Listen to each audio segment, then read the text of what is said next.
Are you tired of sifting through endless health advice that promises quick fixes but delivers nothing but frustration? Welcome to the Anti-Macro Podcast, the go-to place for scientifically backed yet digestible health and fitness wisdom without the fads or gimmicks. Whether you're looking to ditch chronic dieting, optimize your hormone and gut health, or simply find balance in your wellness journey, you're in the right place. I'm Coach Diana Lee, your no-nonsense guide to transforming your health and mindset for the better. Each episode, I'll dive into topics ranging from nutrition basics to debunking common myths to cutting-edge functional health insights, sometimes featuring guest experts in the space. Get ready to learn, grow, and take actionable steps toward a healthier and happier you. So grab your favorite beverage, kick back, and let's dive in.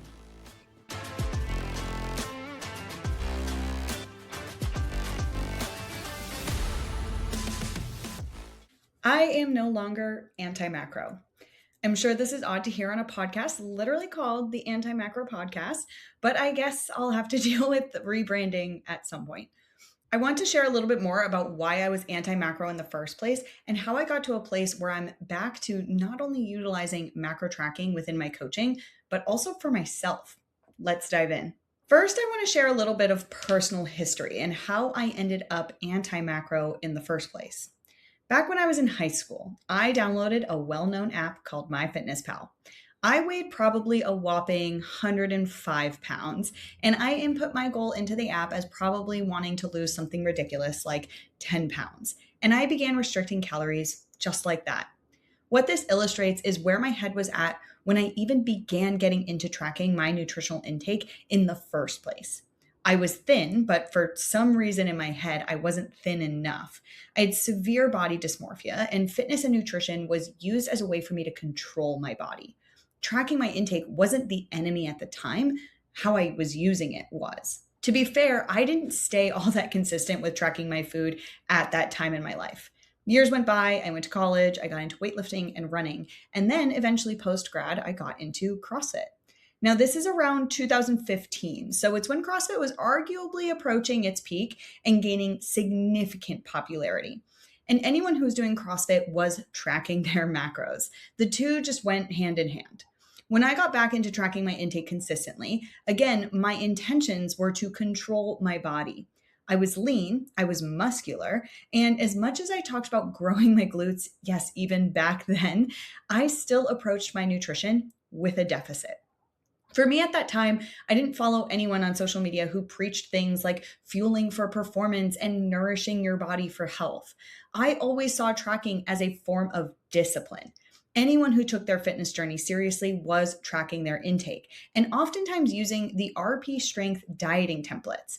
If you have no idea what these are, they were all the rage at the time.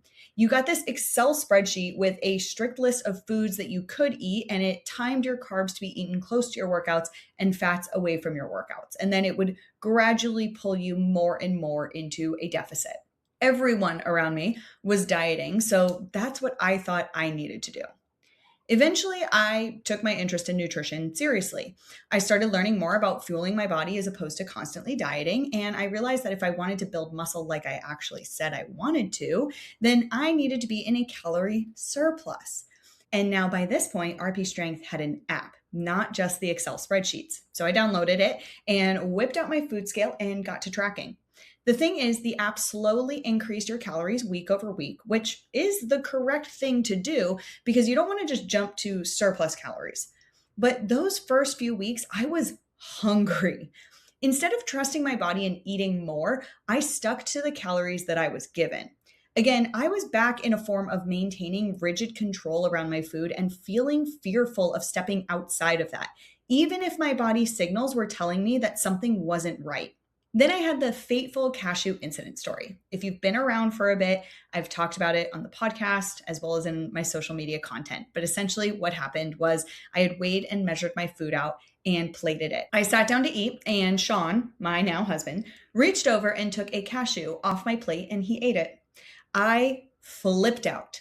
What always stuck with me in this moment is I said specifically, how could you take food from my plate when this is all I get to eat?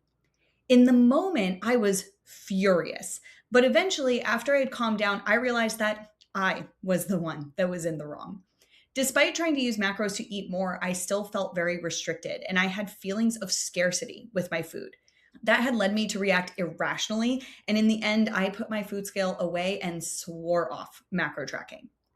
I went on to learn about mindful eating, hunger and fullness cues, and the hand portion method. And through my certifications around nutrition and wellness, I eventually did heal my relationship with food. Throughout this process, macro tracking was framed as the enemy for me. Because I had a disordered relationship with tracking macros, the tool itself was the problem. And because I met and spoke to countless women who felt the same as me, my experience was validated. I would also see content online regarding macros that felt disordered to me, further validating my stance. Eventually, I worked with a business coach who said that my perspective on macros was what set me apart, and that I ended up taking on the anti macro brand for my coaching. What I want to highlight is that I'm not alone in this experience. My experience with macros is not unique, nor is it a small percentage of people who have had similar experiences. Countless people have tried to track their macros and have found that the method perpetuated restrictive and disordered tendencies. But in the end, macro tracking is a tool. How we use it and how we frame it is what determines whether or not it is disordered. Many people, including myself, approach tracking macros by immediately diving into a deficit. And I mean, after all, when you set up your account with these apps, they ask you what your goal is. And for most people, the catalyst for tracking their nutrition is to lose weight. The app takes that information and tells you how much to eat to achieve that goal. When we take this approach, the immediate framing becomes restriction and control. If you already have a disordered relationship with food, then this tool is often used in a disordered manner, especially if you don't have a coach guiding you through and helping you resolve that disordered relationship with food. Even when I worked with clients using the hand portion method to achieve weight loss, I never gave my clients their deficit portions right out of the gate. In fact, eventually in my coaching, I did not start my clients with the hand portion tracking until months into the process. I began using food journaling as a way for them to document their baseline intake, and we would make adjustments to their meals by either adding protein or fiber or making mindful swaps. When and if we brought in hand portion tracking into the mix, they would learn the method by tracking their baseline portions first. Once they understood their maintenance, then we'd slowly adjust their intake towards their deficit. This method is used by good coaches who teach macro tracking as well. Macros to some degree did influence my coaching all of this time. I was kind of sort of an intuitive eating coach who helped people heal their relationship with food and move away from tracking every gram of food they put into their mouth. But at the same time, I still had clients who wanted to transform their bodies through either weight loss or body recomposition. The hand portion method enabled me to do that with them. But the more I used it in my coaching, the more opportunity I found to tweak the methodology to make it work better. The hand portion method is really just an estimated approach to tracking macros, and I have always said that. The point was to give people an option to learn nutritionally what they needed if they didn't want to track macros in the traditional sense. But what influenced how I taught the method was the calorie and macro composition of foods, and began kind of breaking some rules of the methodology, such as tracking mixed macros for certain foods or using the nutrition label to influence your estimates as opposed to just your hands. I don't regret any of it because it helped my clients get better results and become more aware of what they put in their bodies. So ultimately, what changed my mind around macro tracking? Admittedly, it was a slow shift over time. I got into the functional health space, and admittedly, I was afraid that I wouldn't be accepted into the program that I had applied for because I didn't teach macro tracking. Luckily enough for me, that wasn't a deal breaker, and I got my functional nutrition and metabolism specialization. This program talks a lot about how to utilize macros to help people optimize their health, and I adopted a lot of what I learned and applied it into my coaching with my anti macro method. I connected with others in the space who were using macros, and I got to see how they used it within their coaching. And they even expressed interest in learning my anti macro methodology as well for their clients of theirs that didn't want to track macros. I guess you can say that this is where I started to soften towards macro tracking because I saw it being used in a more positive, health promoting way rather than through a diet culture lens. Eventually, I had a client of mine who asked me if she could track her calories and macros. I asked her why from more of a place of curiosity and understanding. She explained to me that logically the hand portion method didn't make sense to her and it didn't fit her needs. I was at a crossroads at this point, and I knew that the decision that I would make in that moment with that client would be pivotal for me as a coach. I had two options. I could tell her that I didn't coach macro tracking and that she would need to find another coach to work with her. Or I could tell her that I would coach her in macro tracking. What helped me answer this question was asking myself why I even became the anti macro coach in the first place. When I reflected on this, my answer was that I wanted to present women with a way to approach their health in a manner that suited their needs personally. I wanted their health and fitness goals to feel accessible, and I wanted to honor their relationship with food. I had never pushed hand portion tracking on a woman who found that tracking her food in any manner was disordered. This framed macro tracking as a tool that my clients could choose from if it served their needs the best, and my decision was made for me. Once I had one client tracking her macros, I just so happened to take on a few more who were already tracking their macros prior to my coaching. The universe just has like a funny way of working, and it feels like saying yes to that first client who wanted to track her macros opened some kind of proverbial door to more clients that I was now more prepared to work with in this manner.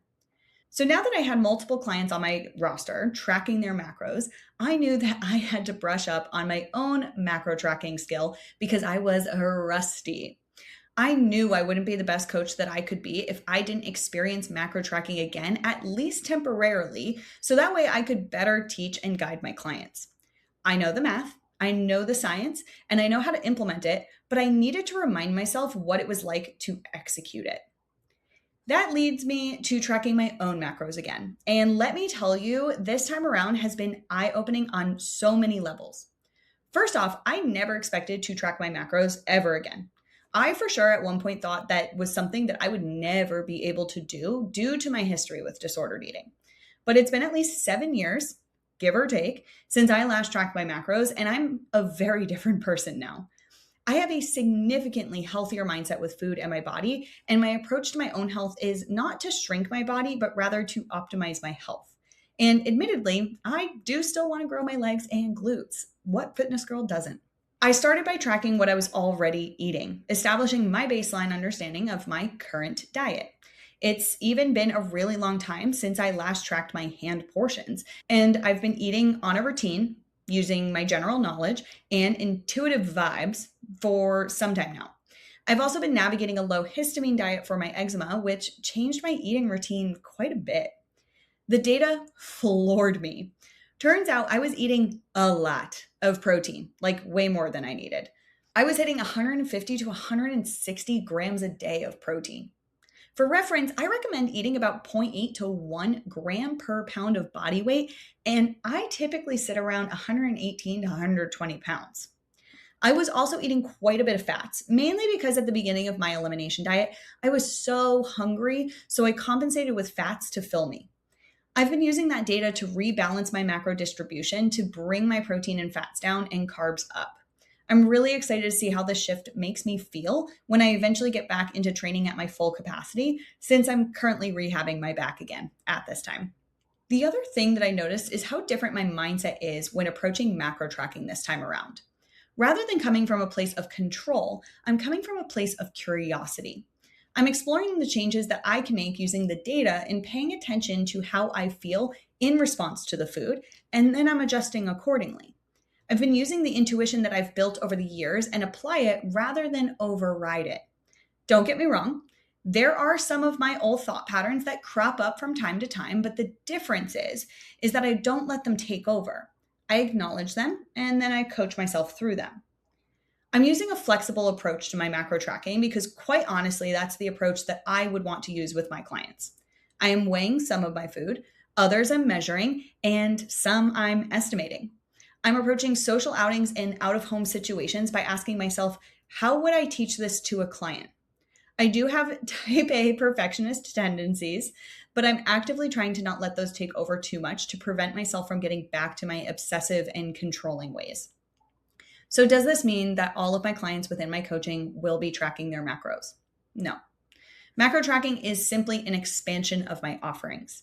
What it comes down to is I want my clients to be able to choose the nutritional tool that serves them best. And for some, it can even be a progression in which maybe they start with food journaling, move to hand portions, and eventually get into macros. What I truly believe is that the nutritional approach my clients will be most successful with is the one that they can be consistent with. Consistency comes from accessibility and honoring their relationship with food and their capacity to implement the tools that are provided to them.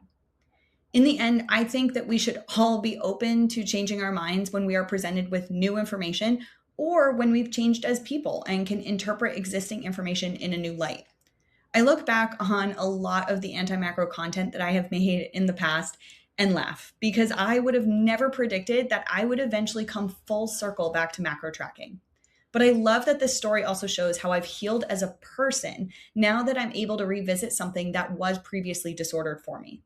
And the more I continue to learn in this space, I'm sure there will be other opinions that I change. This isn't the first time, and it's certainly not the last. If there's anything I want you to take away from this episode, it's this. It's not about whether tracking your macros is good or bad. It's about finding a tool that supports your body, your goals, and your relationship with food. Because for some of you, tracking your macros might bring clarity. For others, it might pull you back into control and obsession.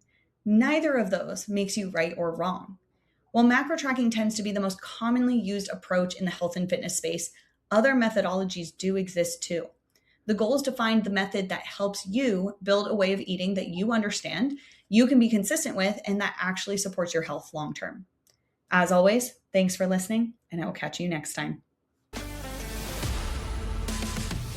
Thanks for tuning in to another episode of the Anti-Macro Podcast. I hope you found today's insights valuable and actionable for your own wellness journey. Remember, true transformation comes from consistent, intentional steps forward. If you enjoyed today's episode and want to stay updated on all things health and fitness, be sure to hit that subscribe button so you never miss a new episode. I release fresh content bi-weekly every Wednesday to keep you inspired and informed.